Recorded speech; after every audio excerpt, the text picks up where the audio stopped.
सकती है एक परफेक्ट शुरुआत।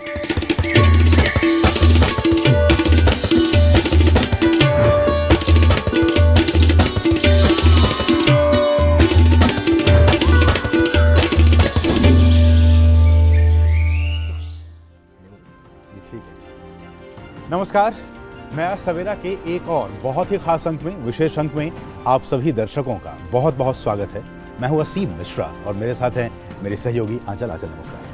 शुक्रिया असीम, काफ़ी दिनों बाद असीम के साथ नया सवेरा करने का मौका G20 कवर करने चला गया था गुवाहाटी। तो रही खबरों में हमारी नज़र खास तौर पर संसद में जिस तरह से गतिरोध चल रहा है असीम, हम लगातार देख रहे हैं, वो टूटने का नाम नहीं ले रहा। जनता लोग उम्मीद कर सकते हैं, उम्मीद पर दुनिया कायम है। और बात करेंगे G20 की बैठकों को लेकर भी। अलग अलग शहरों में अलग अलग जो कार्य समूह उनकी बैठकें हो रही हैं और जो कोयला के जो कोल ब्लॉक्स हैं उनकी भी जो नीलामी है उनकी भी आज से शुरुआत होने जा रही है। इन तमाम खबरों पर हमारी होगी खास नजरें, लेकिन शुरुआत करना चाहेंगे सबसे पहले हेडलाइंस के साथ। संसद में जारी गतिरोध के बीच विधायी कार्य सूचीबद्ध, हिंडनबर्ग रिपोर्ट और जेपीसी की मांग पर सदन की कार्यवाही लगातार बाधित। भाजपा और कांग्रेस में आरोप प्रत्यारोप का दौर जारी है।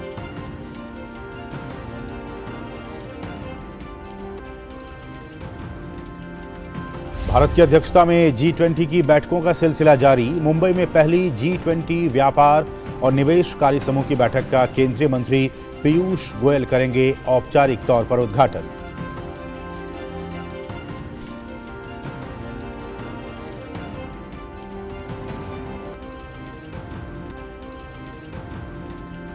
विशाखापट्टनम और गांधीनगर में जारी G20 बैठकों का आज अंतिम दिन। विशाखापट्टनम में भविष्य के शहरों के निर्माण और उनके वित्त पोषण से जुड़े अहम मसलों और गांधीनगर में वैश्विक व्यापार और निवेश में तेजी लाने के तरीकों पर जो चर्चा है उस पर वक्तव्य जारी।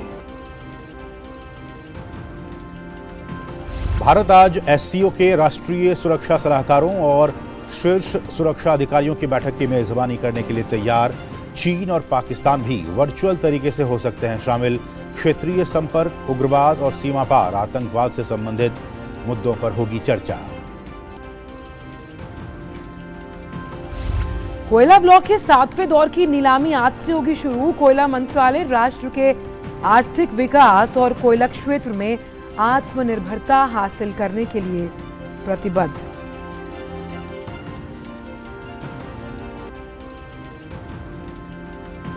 म्यांमार में सैन्य जुंटा ने की विपक्ष के खिलाफ कार्रवाई। सू की पार्टी NLD समेत 40 राजनीतिक दलों को किया भंग।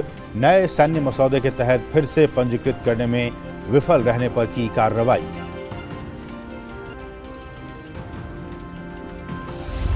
अर्जेंटीना के कप्तान लियोनेल मेसी ने 100 अंतर्राष्ट्रीय गोल का आंकड़ा किया पार। क्यूरासाओ के खिलाफ फ्रेंडली मैच में लगाई हैट्रिक। 100 अंतर्राष्ट्रीय गोल करने वाले बने तीसरे खिलाड़ी।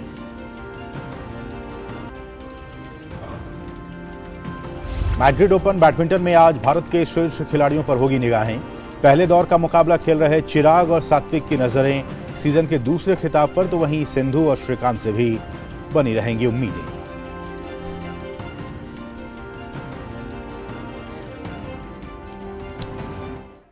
और आंचल, जो बड़ी खबर आ रही है वो कर्नाटक चुनाव को लेकर आ रही है। कर्नाटक विधानसभा चुनाव की तारीखों की घोषणा आज हो सकती है। बड़ी खबर, हम जानते हैं कर्नाटक में इस साल विधानसभा के चुनाव होने हैं, लेकिन ये चुनाव कब होंगे इसकी घोषणा आज सुबह 11 बजे चुनाव आयोग की तरफ से की जाएगी।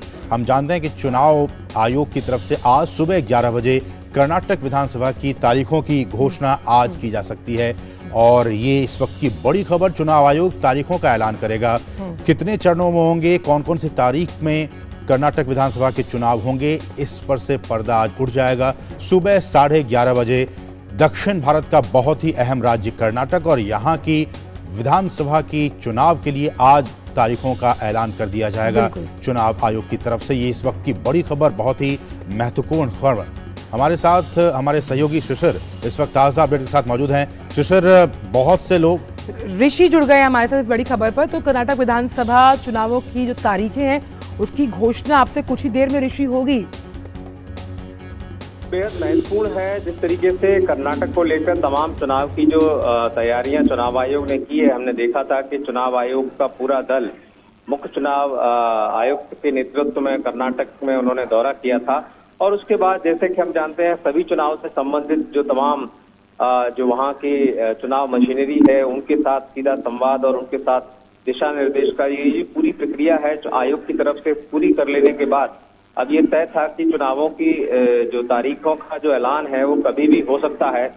और हम जानते हैं कि पिछली बार भी इन्हीं दिनों में ऐलान हुआ था चुनावों की तारीखों का। तो उस लिहाज से आज कर्नाटक में जो चुनाव कब होंगे, कितने चरणों में होंगे, हालांकि जानते हैं हम कि वहाँ कई बहुत लंबे समय तक चुनाव प्रक्रिया नहीं रखी जाती है। वहाँ 2 से 3 या 1 चरण में लोकसभा में तो हमने देखा है उस तरीके से हो जाते हैं। अब यहाँ पर विधानसभा चुनावों को देखकर इस बार चुनाव आयोग क्या रणनीति अपनाता है, लेकिन महत्वपूर्ण ये है कि इस समय जिस तरीके हम जानते हैं कि इस वक्त 9 विधानसभा चुनावों को आयोग करवा रहा है, जिसमें से 5 की पहले ही उनका नॉर्थ ईस्ट के जो चुनाव है उसको पूरा किया जा चुका है।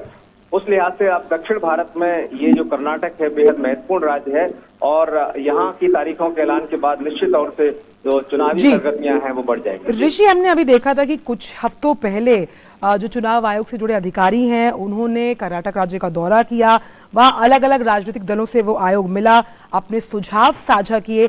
तो तैयारी तो कहीं ना कहीं काफी समय पहले से चल रही थी और इसलिए राजनीतिक दलों से मिलकर सुझाव भी मांगा गया। बिल्कुल, जिस तरीके से आयोग किसी भी राज्य में जब चुनाव कराता है तो वहाँ के जो मेन स्टेक होल्डर होते हैं, चाहे वो राजनीतिक दल हो या फिर लोग हो, इन सबके साथ वो संवाद करता है, सीधा संवाद करता है।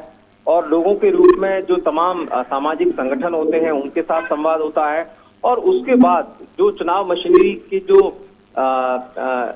नेत शक्तियां हैं, जिसमें कि आयोग राज्य की जितनी प्रशासनिक जो इकाइयां हैं वो उनके नेतृत्व में आ जाती हैं। और ऐसे में चाहे वो पुलिस हो या फिर वहाँ का प्रशासन हो, मुख्य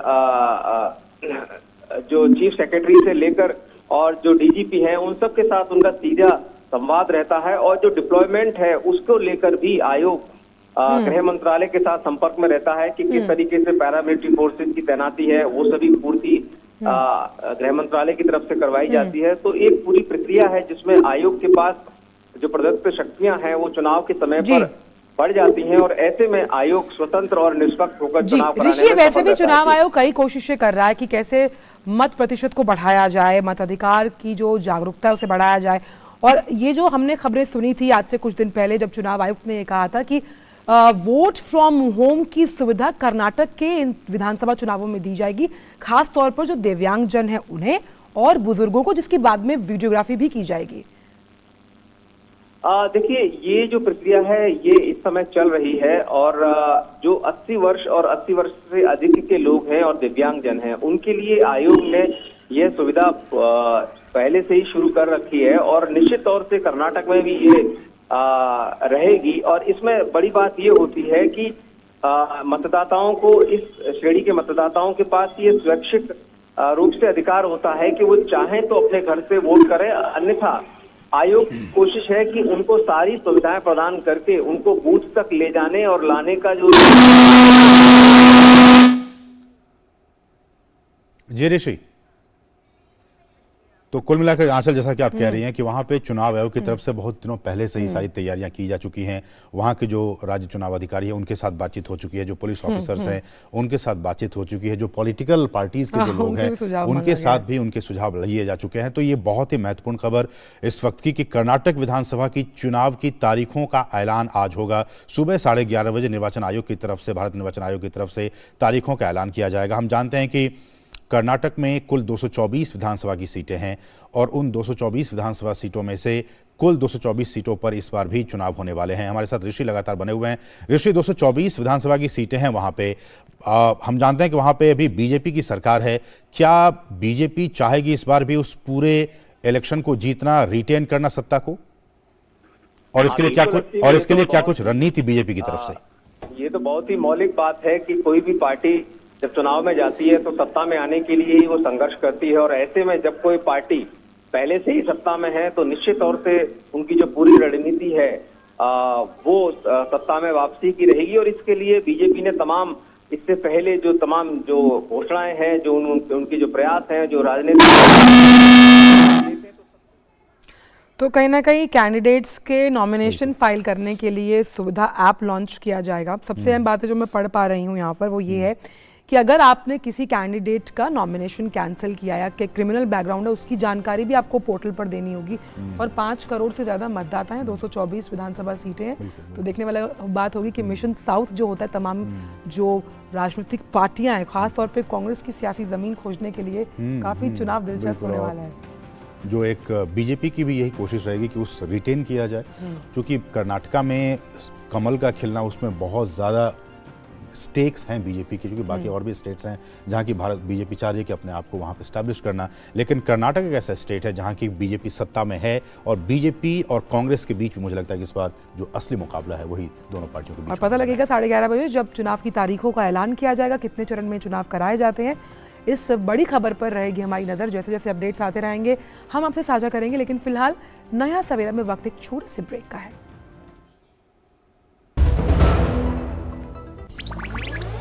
डिजिटल बैंकिंग का है जमाना, टाइम है बचाना। डिजिटल बैंकिंग है आसान, करो चाहे कोई भुगतान, एनी टाइम एनीवेयर, सेफ है, फास्ट है, हर पेमेंट उंगलियों पे सेट है। लेन देन के हैं ऑप्शंस कई, IMPS, NEFT, UPI भी। 24 घंटे करते ये काम, पेमेंट आसान और रहे आराम। RBI कहता है जानकार बनिए, सतर्क रहिए। जन औषधि केंद्रों पर मिलने वाली दवाओं की कीमत बाजार में जो दवाएं मिलती हैं उसी क्वालिटी की, लेकिन जन औषधि केंद्र में 50% से 90% तक उसकी कीमत कम होती है। भारतीय जन औषधि परियोजना के अंतर्गत अब तक देश भर में हजारों जन औषधि केंद्र खोले जा चुके हैं, जहां पर 1759 से अधिक दवाइयां और 280 सर्जिकल उपकरण बहुत ही कम कीमतों पर उपलब्ध हैं। अधिक जानकारी के लिए जन औषधि सुगम मोबाइल ऐप को डाउनलोड करें या टोल फ्री नंबर पर कॉल करें। सस्ती एवं उत्तम दवाएं जन औषधि केंद्र से लाएं। ब्रेक के बाद सभी का स्वागत है। बढ़ेंगे आगे और बात करेंगे संसद की कार्यवाही की। संसद में जारी गतिरोध के बीच आज दोनों सदनों में विधायी कामकाज जो है वो सूचीबद्ध हैं, लिस्टेड हैं। लोकसभा की बात की जाए तो यहाँ कॉम्पिटिशन अमेंडमेंट बिल 2022 और बायोलॉजिकल डाइवर्सिटी अमेंडमेंट बिल 2022 विचार और पारित कराने के लिए सदन में रखा जाएगा। वहीं राज्यसभा की बात की जाए तो यहाँ हिमाचल प्रदेश और छत्तीसगढ़ की कुछ जातियों को अनुसूचित जनजाति में शामिल करने वाले 2 बिल प्रस्तावित हैं। हालांकि दोनों सदनों में कल भी हंगामा जारी रहा, जिसके चलते कोई भी कामकाज नहीं हो पाया। लोकसभा अध्यक्ष और राज्यसभा के सभापति ने सदनों को चलाने की कोशिश की, लेकिन उनकी अपील भी काम नहीं आई। सत्ता पक्ष और विपक्ष के बीच आरोप प्रत्यारोप का दौर जारी है।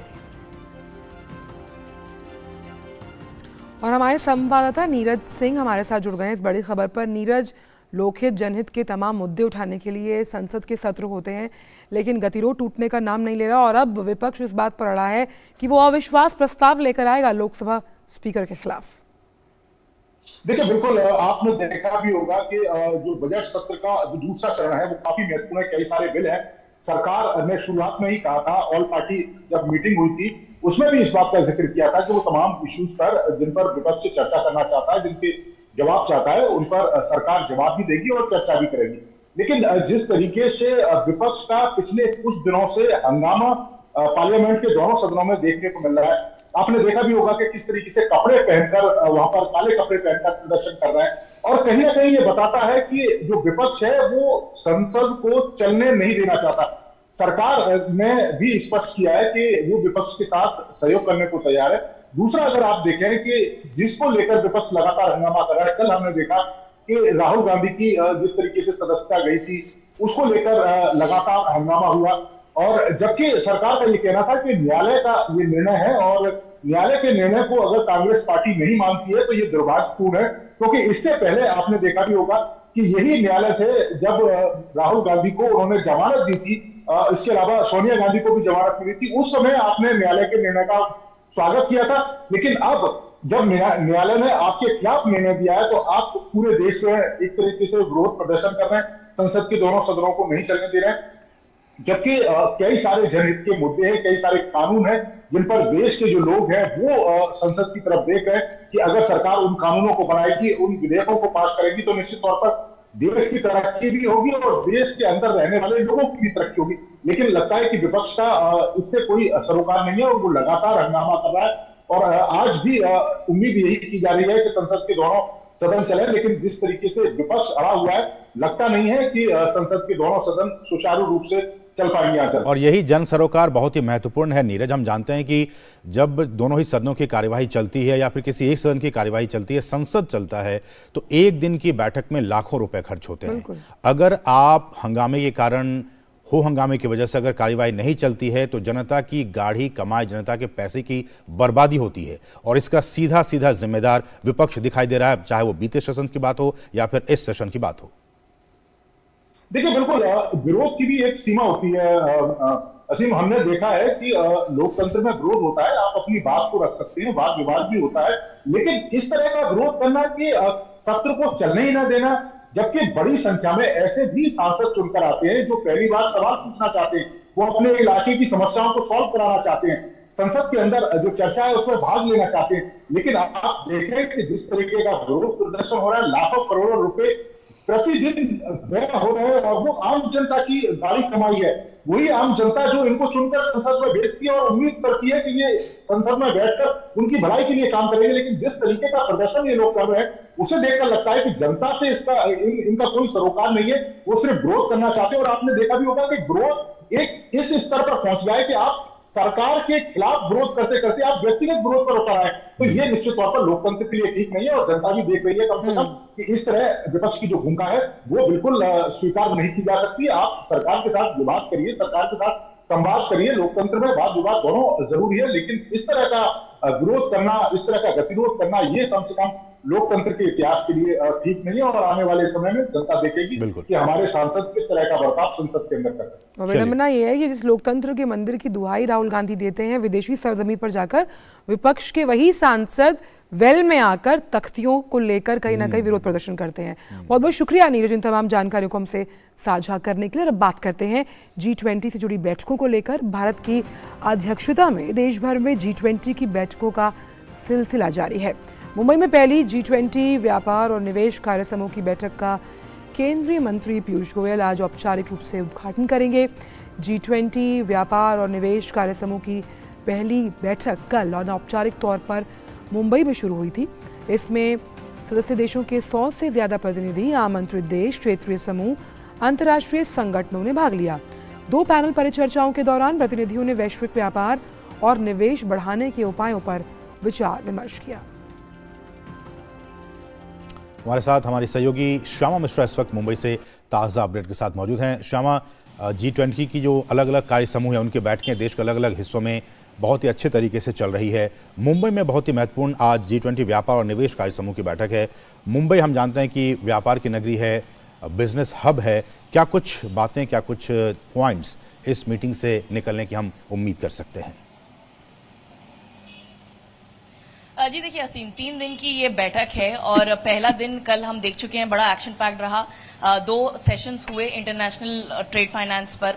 2 सेशन जहां पर एक सेशन में किस तरीके से फाइनेंशियल इंस्टीट्यूशंस, बैंक्स या जो भी पैसे देता है ट्रेडिंग के लिए का और इन्वेस्टमेंट के लिए, वो किस तरीके से रोल निभा सकता है अपना, और जो लूप होल्स है वर्ल्ड ग्लोबल जो ट्रेड्स चलते हैं उसमें क्या चैलेंजेस है, आप उसे किस तरीके से उस तक पहुंच सकते हैं, उसे भर सकते हैं, उसके गैप्स को आप फिल कर सकते हैं, उस पर एक चर्चा हुई। दूसरी हुई एक बहुत महत्वपूर्ण चर्चा जिसमें डिजिटाइजेशन की बात की गई। हम जानते हैं कि भारत काफी ज्यादा जोर देता है डिजिटाइजेशन के ऊपर, हर चीज को डिजिटलाइज करना चाह रहा है भारत। बहुत सारी प्रोसेस भारत ने स्कीम्स लाके कर भी दी हैं और वही एक तरीके से यहाँ प्रोसेस प्रेजेंट करना चाह रहा है भारत। ये बात निकली पहले दिन पर कि जो फिनटेक का रोल है वो काफी महत्वपूर्ण है ट्रेड एंड इन्वेस्टमेंट में, तो उसे भी एक तरीके से उसका इंफ्रास्ट्रक्चर ठीक किया जाए। इसके अलावा डिजिटलाइजेशन की अगर हम बात करें तो एक ये मोटा मोटी एक तरीके से कंक्लूजन निकला कि पूरा जो ट्रेड एंड फाइनेंस होता है ग्लोबल, उसे अब बिना कागज के कर देना चाहिए, यानी कि पूरी प्रोसेस पेपरलेस हो जानी चाहिए। आप सब कुछ कंप्यूटर पे या सब कुछ आप अपने फोन से एक्सेस कर सकते हैं। आपने बताया कि आज जो है इसका इनॉग्रल होगा, तो यहाँ पर आज जो इनॉग्रल होगा उसमें केंद्रीय राज्य मंत्री भागवत सिंह कराड़ वो आएंगे यहाँ पर इनॉग्रल सेशन में, और वो पहली इनॉग्रल सेशन में इसको G20 के मेंबर्स हैं और साथ ही जो मेहमान आए हुए हैं उन्हें संबोधित करेंगे इस पर्टिकुलर वर्किंग ग्रुप के मीटिंग को। इसके अलावा 4 प्राथमिकता की एक बातें हैं यहाँ पर के पॉइंट्स जो हम कहते हैं प्रायोरिटी पॉइंट्स, वो यहाँ पर होंगी जिन पर चर्चा अगले 2 दिनों में होगी।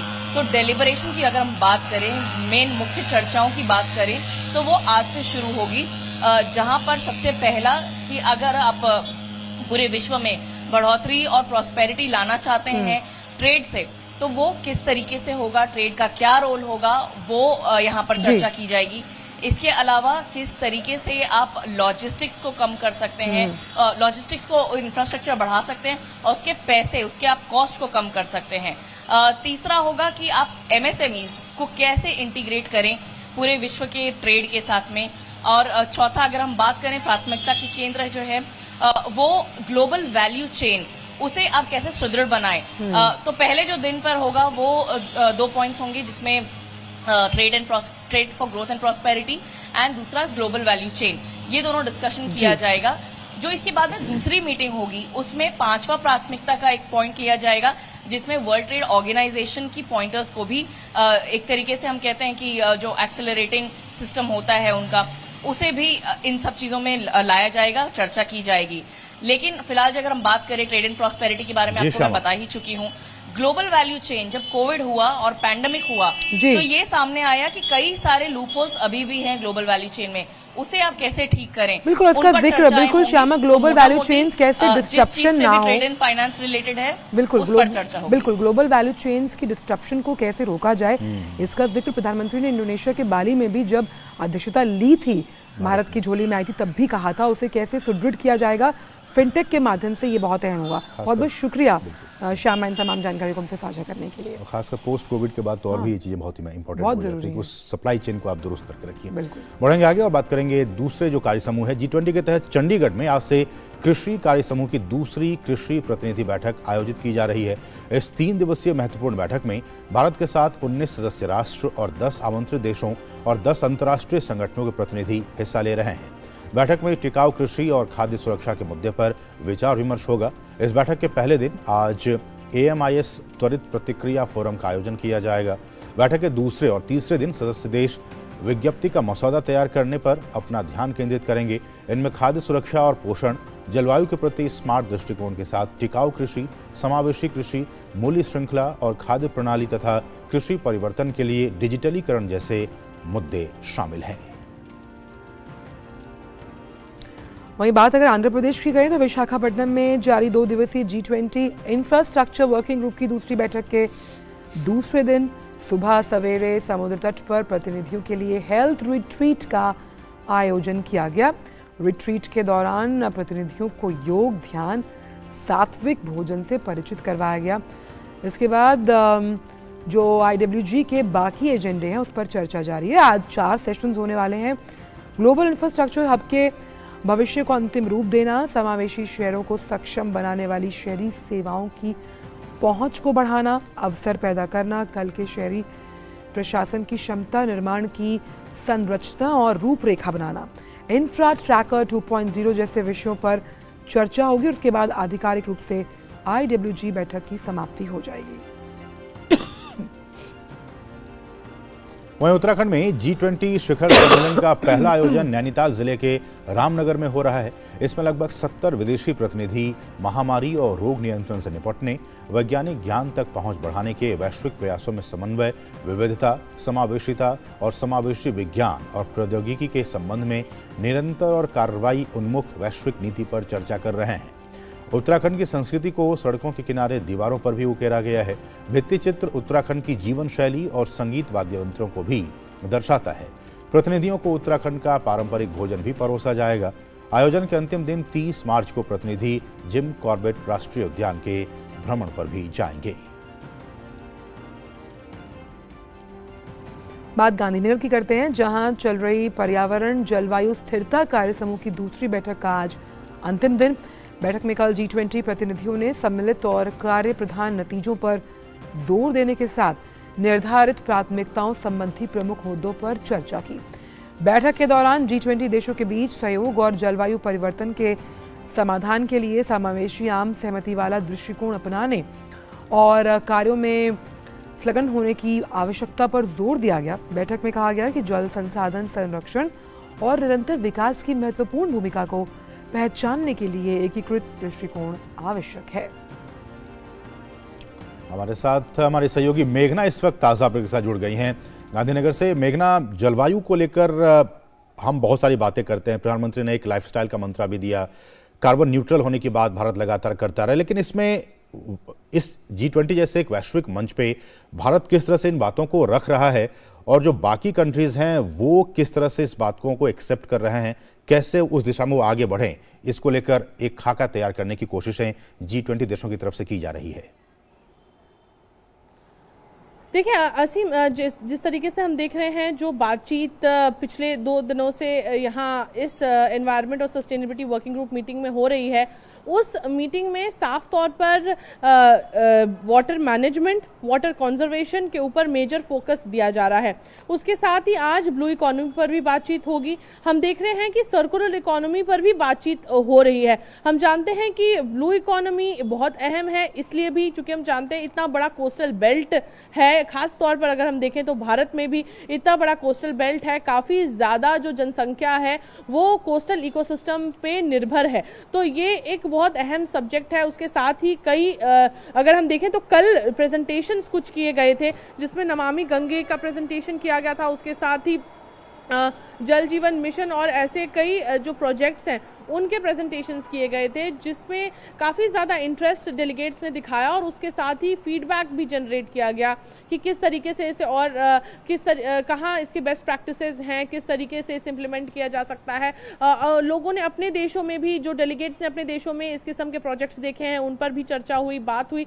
अगर हम देखें तो कई प्रेजेंटेशंस पहले दिन भी किए गए थे, जिनमें खास तौर पर वाटर कंजर्वेशन और मैनेजमेंट के प्रैक्टिसेस को बताया गया था अलग अलग देशों द्वारा। कई देशों ने अपने बेस्ट प्रैक्टिसेस को प्रेजेंट किया था और ये अगर हम देखें तो कल भी नमामि गंगे पर खास तौर पर चर्चा हुई है, जिसमें काफ़ी ज़्यादा इंटरेस्ट जो डेलीगेट्स हैं उन्होंने दिखाया।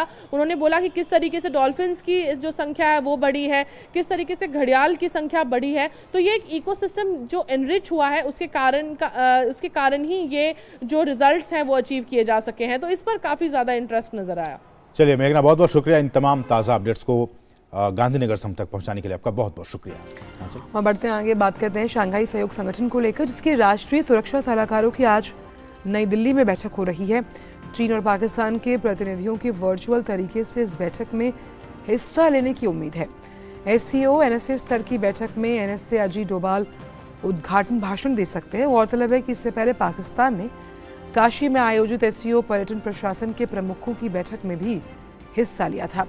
SCO में 8 सदस्य देश शामिल हैं, भारत, चीन, कजाकिस्तान, किर्गिस्तान, पाकिस्तान, रूस, तजाकिस्तान और उज़्बेकिस्तान। वहीं कई अन्य आमंत्रित देश भी बैठक का हिस्सा होंगे। बैठक में क्षेत्रीय संपर्क, उग्रवाद और सीमा पार आतंकवाद से संबंधित मुद्दों पर चर्चा संभव है। सामाजिक न्याय और अधिकारिता मंत्रालय के दिव्यांगजन सशक्तिकरण विभाग ने राष्ट्रपति भवन स्थित अमृत उद्यान की यात्रा करने के लिए आज सिर्फ दिव्यांगजनों को विशेष तौर पर आमंत्रित किया है। दिल्ली NCR के दिव्यांगजन अमृत उद्यान में भ्रमण करेंगे। इस विभाग के तहत संचालित पंडित दीनदयाल उपाध्याय राष्ट्रीय शारीरिक दिव्यांगजन संस्थान नई दिल्ली को इस कार्यक्रम के लिए नोडल एजेंसी बनाया गया है। इस कार्यक्रम में लगभग 13,000 दिव्यांगजनों के भाग लेने की उम्मीद है। ये एक विश्व कीर्तिमान भी बन सकता है, क्योंकि ये अपने आप में भारत सरकार का एक सराहनीय कदम है।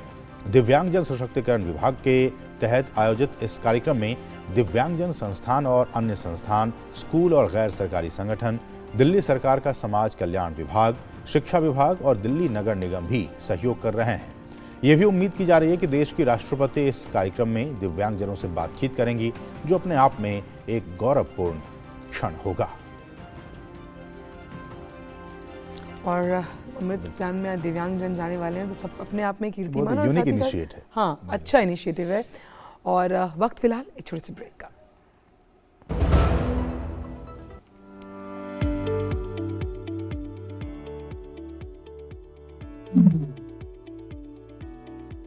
आज सुबह सुबह दुकान छोड़कर कहाँ जा रहे हो? मैं चला फूड सेफ्टी का लाइसेंस बनवाने। अब ये कौन सा नया लाइसेंस आ गया? नया नहीं भाई, बहुत ज़रूरी लाइसेंस है। ये लाइसेंस अब सभी खाद्य सामग्री का व्यापार करने वालों के लिए अनिवार्य है। परंतु मेरी दुकान और काम तो बहुत छोटा है, फिर भी मुझे ये लाइसेंस बनवाना पड़ेगा। तुमने बिल्कुल सही सवाल पूछा है। जिनका सालाना व्यापार 12 लाख रुपए से कम है, उनके लिए रजिस्ट्रेशन की सुविधा है, और वो भी सिर्फ 100 रुपए के मामूली से शुल्क पर। और जिनका व्यापार 12 लाख रुपए से ज़्यादा है, वो 2000 रुपए के शुल्क पर लाइसेंस प्राप्त कर सकते हैं। अच्छा भाई, अब ये तो बताओ, इस लाइसेंस या रजिस्ट्रेशन के फायदे क्या हैं हम लोगों के लिए? इसके बहुत से फायदे हैं, जैसे ये हमें कानूनी सुरक्षा प्रदान करता है, कस्टमर के बीच हमारी साख मजबूत करता है, जिससे हमारा व्यापार बढ़ता है, और सबसे जरूरी बात, खाद्य सुरक्षा को मजबूत बनाता है, जो हम सबकी एक जिम्मेदारी भी है। अरे वाह, एक लाइसेंस के इतने सारे फायदे! ये तो हम सभी खाद्य सामग्री बेचने वालों को तुरंत ले लेना चाहिए। रुको, मैं भी तुम्हारे साथ चलता हूँ। हाँ जरूर चलो, दोनों साथ चलते हैं। फूड सेफ्टी का रजिस्ट्रेशन या लाइसेंस आप खुद से ऑनलाइन भी अप्लाई कर सकते हैं, या फिर डिपार्टमेंट ऑफ फूड सेफ्टी, जो मयूर भवन कनॉट प्लेस पर स्थित है, के सुविधा केंद्र की मदद से भी अप्लाई कर सकते हैं। दिल्ली खाद्य संरक्षा विभाग द्वारा जनहित में जारी। ये विशाल है ना, इसका सब प्रॉपर चलता है। कल उसके बैंक अकाउंट में 15,000 रुपए का फ्रॉड हुआ है, पता है? इसको तो कोई टेंशन ही नहीं होती है, देखना। टेंशन क्यों? मेरी कोई गलती ही नहीं थी। फिर भी फ्रॉड होने पर मैंने तुरंत बैंक को इन्फॉर्म कर दिया। आरबीआई कहता है, अगर आपके अकाउंट से किसी ने धोखे से पैसे निकाले हैं तो बैंक को जल्द से जल्द इन्फॉर्म कीजिए। 3 दिन के अंदर इन्फॉर्म किया तो कोई नुकसान नहीं होगा। जितना लेट करोगे उतना ज्यादा नुकसान। और सुन, सब चलता नहीं है, प्रॉपर चलाना पड़ता है। आरबीआई कहता है, जानकार बनिए, सतर्क रहिए।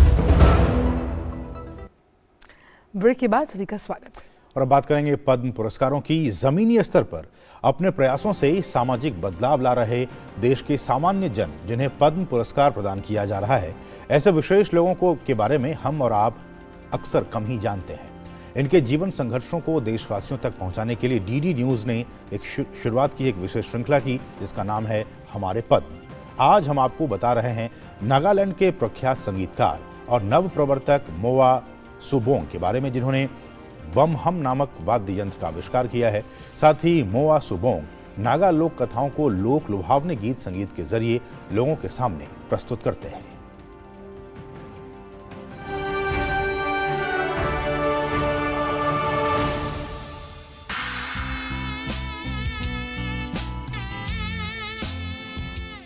आधुनिक लय और नागा लोक धुनों का मिश्रण।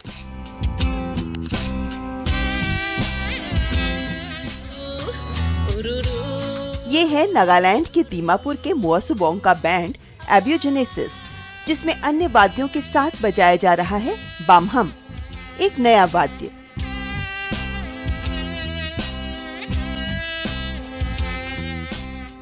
जिसके आविष्कारक हैं स्वयं मोआ सुबोंग, जिसके लिए उन्हें राष्ट्रीय पुरस्कार भी प्राप्त हो चुका है। एक बड़ी बांसुरी जैसा दिखने वाला बामहम 2 शब्दों बम्बू और हमिंग से बना है, जिसे मोआ सुबोंग विश्व का सबसे सरल वाद्य मानते हैं। बहुमुखी प्रतिभा के धनी सुबोंग ने नागा लोक धुन और आधुनिक धुन का एक मिला जुला रूप, संगीत की नई शैली होवे और टिग्जिक नामक एक वाद्य यंत्र का भी आविष्कार किया है।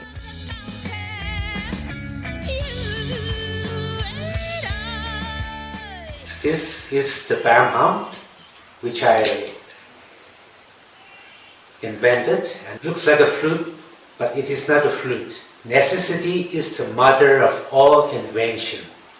Likewise, when my wife Arula, she was appointed as guru to teach folk theatre and music, we were looking for various traditional instruments. Most of the musical instruments couldn't play many of the notes that she composed or wanted to play.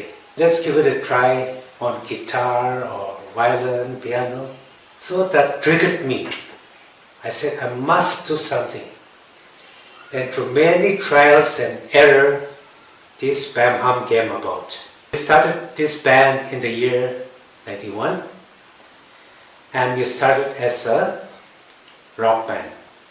Arla and I discussed our Naga folk songs or music different from other traditional cultures of the world.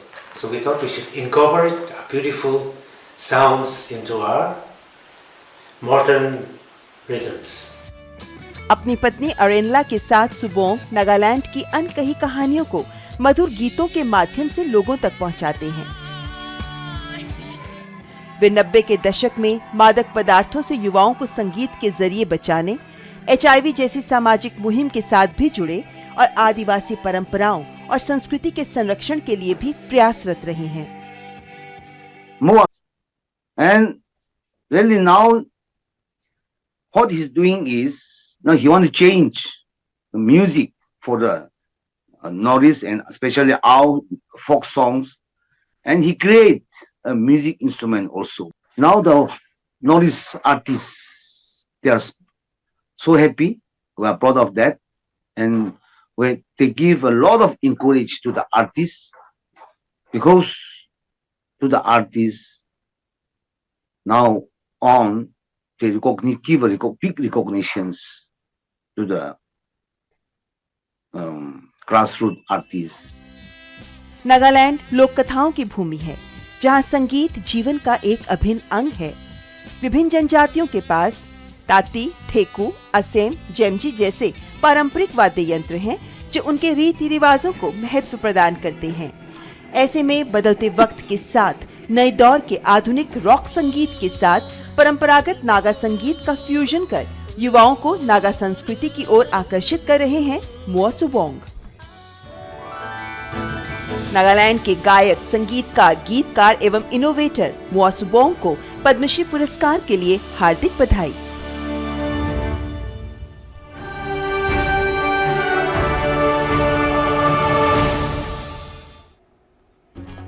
बिल्कुल, और ऐसे unsung heroes को अब ये नागरिक सम्मान दिया जा रहा है, जिसके बारे में लोग कम ही जानते हैं, और ये जो सीरीज है, जो श्रृंखला है, मुझे लगता है जरूर देखना चाहिए। बिल्कुल, और हमारे पद्म ही है हमारे लिए गौरव का पल। और आइए अब फटाफट नजर डालते हैं देश से जुड़ी अन्य खबरों पर फटाफट अंदाज में। केंद्रीय आवास और शहरी मामलों के मंत्री हरदीप पुरी आज दोपहर नई दिल्ली के स्टीन ऑडिटोरियम में महिलाओं के नेतृत्व वाली स्वच्छता संग्रह SHG निर्देशिका की कहानियों का शुभारंभ करेंगे। केंद्रीय महिला एवं बाल विकास और अल्पसंख्यक मामलों की मंत्री स्मृति ईरानी मुंबई में आयोजित होने वाले business today most powerful women in business awards के 19वें संस्करण में बतौर मुख्य अतिथि शामिल होंगी। भगोड़े अलगाववादी और वारिस पंजाब दे प्रमुख अमृतपाल सिंह मामले को लेकर पुलिस की टीम ने होशियारपुर के मनैया गांव में तलाशी अभियान चलाया, लेकिन अमृतपाल का नहीं चला कोई सुराग। गोवा के मुख्यमंत्री प्रमोद सावंत वित्तीय वर्ष 2023-24 के लिए आज पणजी स्थित विधानसभा में वार्षिक बजट पेश करेंगे। बजट को लेकर राज्य के नागरिकों में उम्मीदें। जल शक्ति मंत्रालय और जल जीवन मिशन आज नई दिल्ली में जल प्रहरी सम्मान समारोह आयोजित कर रहा है। समारोह में जलवायु परिवर्तन और पेयजल संकट प्रबंधन के क्षेत्र में बेहतरी की दिशा में काम कर रहे देश भर के 50 लोगों को सम्मानित किया जाएगा। तेलंगाना में पुलिस ने जेब कतरों के एक बड़े गैंग का भंडाफोड़ किया। हैदराबाद पुलिस ने कई जेब कतरों को गिरफ्तार किया। उनके पास से 18 लाख से ज्यादा रुपए और 343 ग्राम सोने के आभूषण जब्त किए गए।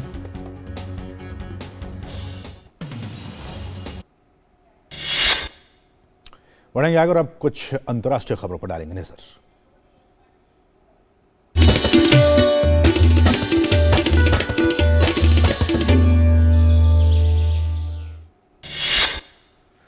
म्यांमार की पूर्व नेता आंग सान सूची की अबदस्त सत्ताधारी party national league for democracy सहित 40 राजनीतिक दलों को भंग कर दिया गया। इन दलों ने सेना के राजनीतिक प्रभुत्व को बनाए रखने के लिए कराए जा रहे आम चुनाव के लिए तय सीमा के भीतर पंजीकरण नहीं कराया। सू की NLD पार्टी उन दर्जनों पार्टियों में शामिल है जिनके पास पिछले दशक में संसदीय सीटें थी। सेना के 21 के तख्तापलट और अपने विरोधियों पर कार्रवाई से ये दल बुरी तरह कमजोर हुए हैं। कई पार्टियां चुनाव लड़ने में असमर्थ या अनिच्छुक हैं। आलोचकों ने आगामी आम चुनाव को ढोंग करार दिया है। सूकी समेत उनकी पार्टी के कई नेता इस समय जेल में बंद हैं। फ्रांस में सरकार विरोधी प्रदर्शन थमने का नाम नहीं ले रहे। राष्ट्रव्यापी प्रदर्शन आज लगातार 11वें दिन भी जारी रहे। कर्मचारियों के लिए सेवानिवृत्ति की आयु 62 से बढ़ाकर 64 करने के राष्ट्रपति मैक्रों के प्रस्ताव के खिलाफ जारी विरोध प्रदर्शनों के कारण प्रमुख सेवाएं बुरी तरह प्रभावित हुई। मंगलवार को पूरे फ्रांस में 240 रैलियों में लगभग 7.4 लाख प्रदर्शनकारी शामिल हुए। विरोध प्रदर्शनों का सामना कर रहे राष्ट्रपति मैक्रों ने अपने फैसले पर कायम रहने की बात दोहराई है। हिंसा की निंदा करते हुए मैक्रों ने कहा कि सरकार हिंसा के आगे कुछ नहीं झुकेगी। रूस के बड़े पैमाने पर हमलों के बावजूद यूक्रेन के राष्ट्रपति व्लादिमीर ज़ेलेंस्की ने मंगलवार को देश के उत्तरी हिस्सों में स्थित सुमी क्षेत्र का दौरा किया। उन्होंने कहा उनका देश रूस को जवाब देने के लिए पूरी तरह से तैयार। काबुल में आज भूकंप के झटके महसूस किए गए। रिक्टर पैमाने पर इसकी तीव्रता 4.3 मापी गई। आज सुबह 5:49 पर आए भूकंप की गहराई 10 किलोमीटर मापी गई।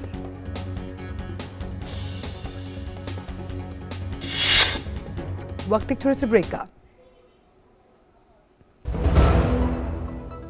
जन औषधि केंद्रों पर मिलने वाली दवाओं की कीमत बाजार में जो दवाएं मिलती हैं उसी क्वालिटी की, लेकिन जन औषधि केंद्र में 50% से 90% तक उसकी कीमत कम होती है।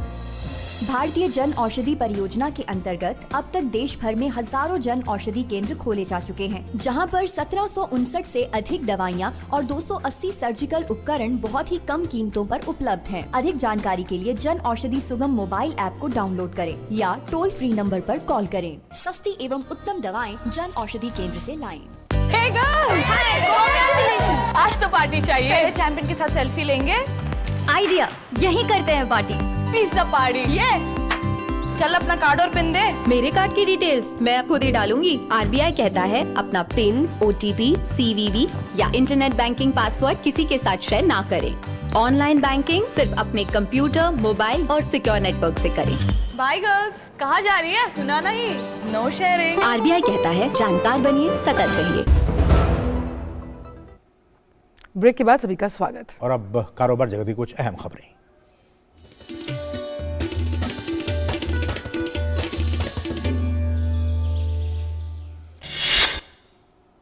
कोयला मंत्रालय 106 कोयला खंडों के लिए आज नई दिल्ली में 7वें दौर की नीलामी की प्रक्रिया करेगा शुरू। निवेशकों के विभिन्न मांगों को देखते हुए कोयला खदानों का चयन किया गया। मंत्रालय ने माना सरकार राष्ट्र के आर्थिक विकास और कोयला क्षेत्र में आत्मनिर्भरता हासिल करने के लिए प्रतिबद्ध।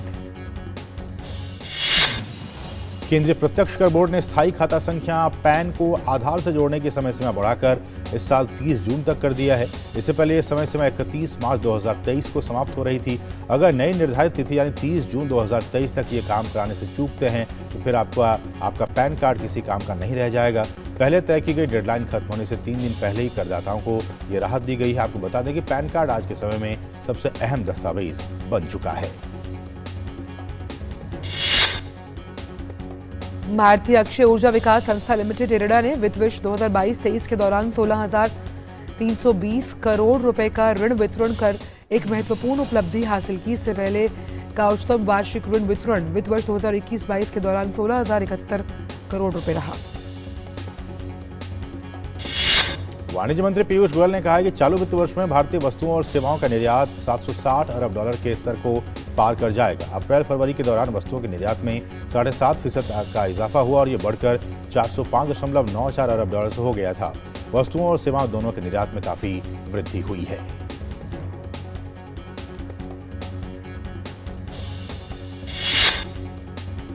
और अब खबरें खेल जगत से।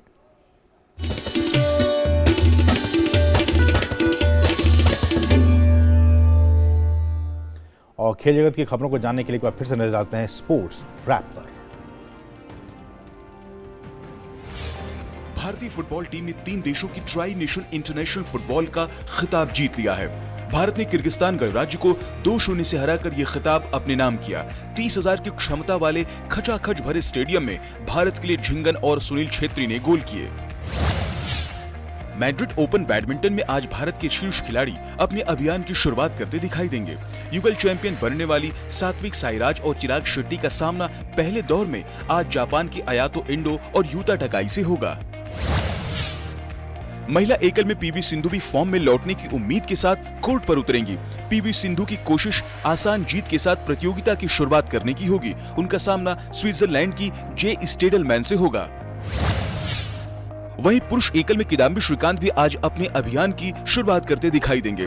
5वें वरीयता प्राप्त श्रीकांत का सामना पहले दौर में थाईलैंड के सिथिकोम थमासीन से होगा।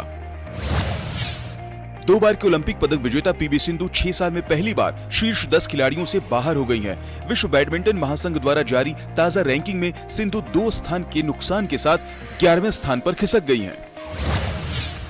पुरुष एकल में एचएस प्रणय विश्व रैंकिंग में 8वें स्थान पर कायम है, जबकि किदाम्बी श्रीकांत एक पायदान गिरकर 21वें स्थान पर आ गए हैं। लक्ष्य सेन 25वें स्थान पर हैं। Swiss open champion Satwik Sairaj, रंकी Reddy और चिराग शेट्टी की पुरुष युगल जोड़ी ने रैंकिंग में 6ठे स्थान पर अपनी स्थिति मजबूत कर ली। त्रिशा जॉली और गायत्री गोपीचंद की महिला युगल जोड़ी 18वें स्थान पर बनी हुई है। स्टार फुटबॉल खिलाड़ी मेसी ने अंतर्राष्ट्रीय फुटबॉल में 100 गोल पूरे कर लिए हैं। वो ऐसा करने वाले विश्व के तीसरे खिलाड़ी बन गए हैं। मेसी ने क्यूरासाओ के खिलाफ अंतर्राष्ट्रीय दोस्ताना मुकाबले में 100 अंतर्राष्ट्रीय गोल के आंकड़े को हासिल किया। उन्होंने इस मैच के पहले हाफ में हैट्रिक लगाने में सफलता पाई। 2024 यूरो कप के लिए चल रहे क्वालिफाइंग मुकाबलों में स्पेन को आश्चर्यजनक रूप से हार का सामना करना पड़ा। स्कॉटलैंड ने स्पेन को चौंकाते हुए 2-0 से जीत हासिल की। स्कॉटलैंड के लिए मैकटोमिन ने दोनों गोल किए। इस जीत के साथ वो ग्रुप ए में 6 अंक के साथ शीर्ष पर पहुंच गई है। यूरो क्वालिफायर में क्रोएशिया ने तुर्की को 2-0 से हरा दिया है। मैच में आक्रामक शुरुआत करने वाली क्रोएशिया की तरफ से दोनों गोल पहले हाफ में हुए। मातेओ कोवासिस ने 20वें और पहले हाफ के खत्म होने से ठीक पहले ये दोनों गोल किए। शीर्ष वरीयता प्राप्त स्पेन के कार्लोस अल्कराज ने मियामी ओपन के क्वार्टर फाइनल में जगह बना ली है। कार्लोस अल्कराज ने अंतिम 16 के मैच में अमेरिका के टॉमी पॉल को सीधे सेट में 6-4, 6-4 से शिकस्त दी। Sports desk, DD News. और अब खबरें सिने जगत से।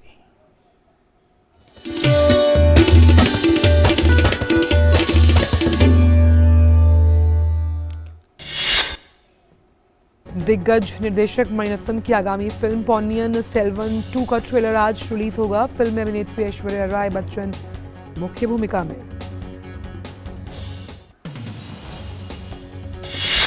फिल्म बैड बॉय का नया गाना जनाबे अली आज रिलीज होगा। फिल्म में मिथुन चक्रवर्ती के बेटे नमाशी चक्रवर्ती डेब्यू करेंगे। तेलुगु फिल्म रावणसुर की रिलीज डेट की घोषणा कर दी गई। फिल्म 7 अप्रैल को सिनेमाघरों में दस्तक देगी। सुधीर वर्मा के निर्देशन में बनी इस फिल्म में अभिनेता रवि तेजा आएंगे नजर। फिल्म म्यूजिक स्कूल का फर्स्ट लुक रिलीज हो गया है। बच्चों के इर्द गिर्द घूमते इस फिल्म में अभिनेत्री श्रेया सरन मुख्य भूमिका में नजर आएंगी। अभिनेत्री जैकलीन फर्नांडिस ने अमृतसर में अपनी आगामी फिल्म फतेह का पहला शेड्यूल किया पूरा। फिल्म में अभिनेता विद्युत जामवाल भी नजर आएंगे। अभिनेत्री तापसी पन्नू के खिलाफ धार्मिक भावनाओं को आहत करने का मामला दर्ज किया गया है। शिकायत में कहा गया कि तापसी पन्नू ने सनातन धर्म को ठेस पहुंचाने की कोशिश की है। अभिनेता अजय देवगन की फिल्म मैदान का टीजर 30 मार्च को जारी किया जाएगा। इस दिन अजय देवगन की अपकमिंग फिल्म भोला भी सिनेमाघरों में हो रही है रिलीज। फिल्म आदि पुरुष का दर्शकों को बेसब्री से इंतजार है। फिल्म के निर्माता भूषण कुमार और निर्देशक ओम राउत ने फिल्म के रिलीज से पहले श्री माता वैष्णो देवी मंदिर में दर्शन किए।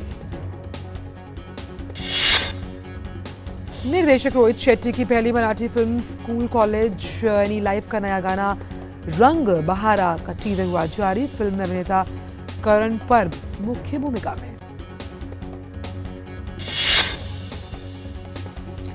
और आजादी के बाद से देश में हर क्षेत्र में उल्लेखनीय प्रगति हुई। देश में विकास में कई नए कीर्तिमान स्थापित किए गए हैं, लेकिन अंतरिक्ष प्रौद्योगिकी के क्षेत्र में ये पूरी तरह से एक अलग कहानी है। भारत के अंतरिक्ष कार्यक्रम ने नई ऊंचाइयों को छुआ। भारतीय अंतरिक्ष कार्यक्रम के लिए 15 फरवरी 2017 का दिन बेहद खास था। इस दिन इसरो ने रिकॉर्ड 104 सैटेलाइट्स अंतरिक्ष में भेजे थे। 26 फरवरी 2017 को प्रसारित मन की बात एपिसोड में प्रधानमंत्री ने कहा, हमारे वैज्ञानिकों और अंतरिक्ष प्रौद्योगिकी की प्रगति ने हमें गौरवान्वित किया है।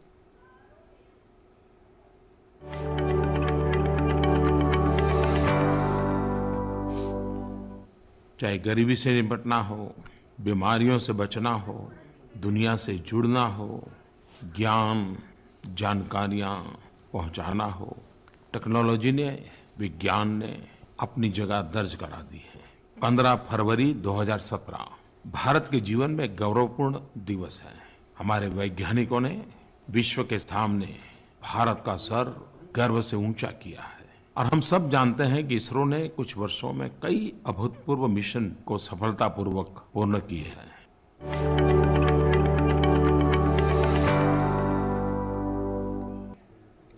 और अब मौसम का हाल।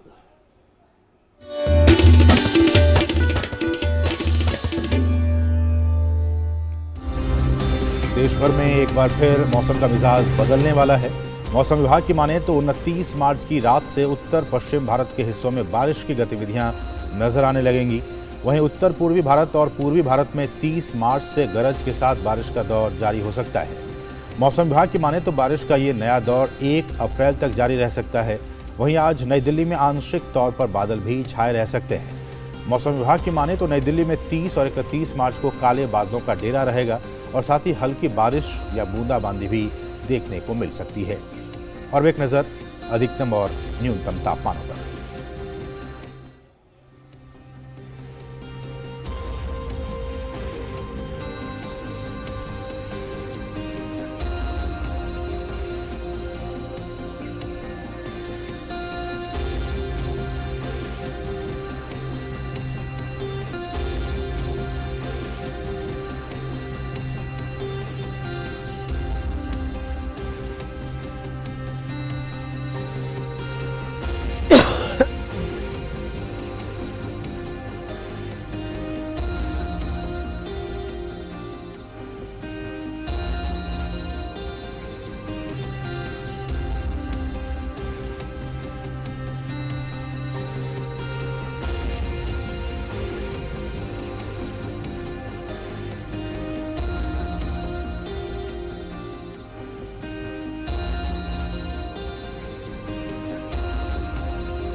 तो नया सवेरा के आज के अंक में बस इतना ही। वक्त हो चला है आपसे विदा लेने का। आंचल, बिल्कुल, तो बात कर लेते हैं सूरमा भोपाली को लेकर। हिंदी फिल्मों में दिग्गज अभिनेता के रूप में जगदीप ने बहुत नाम कमाया है। उनका जन्मदिन है।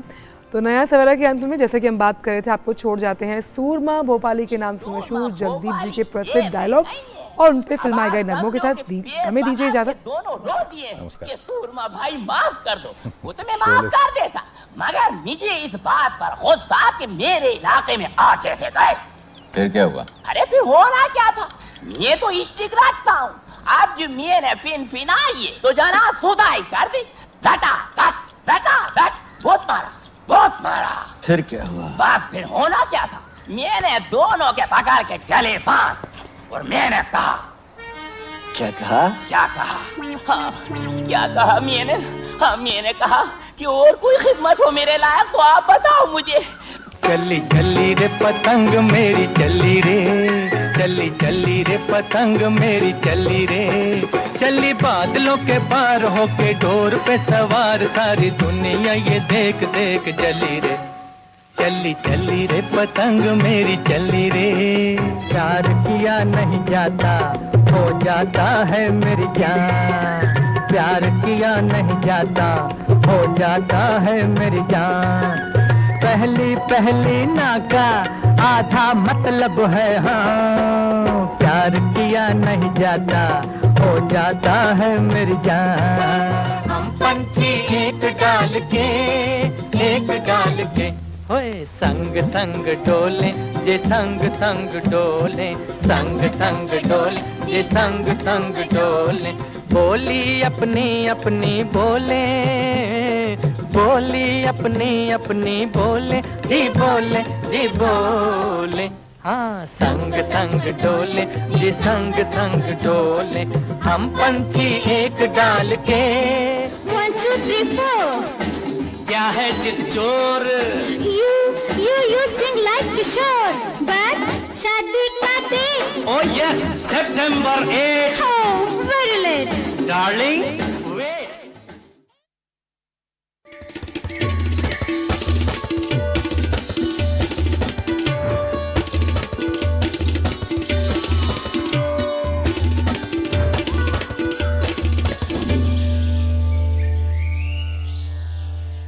नया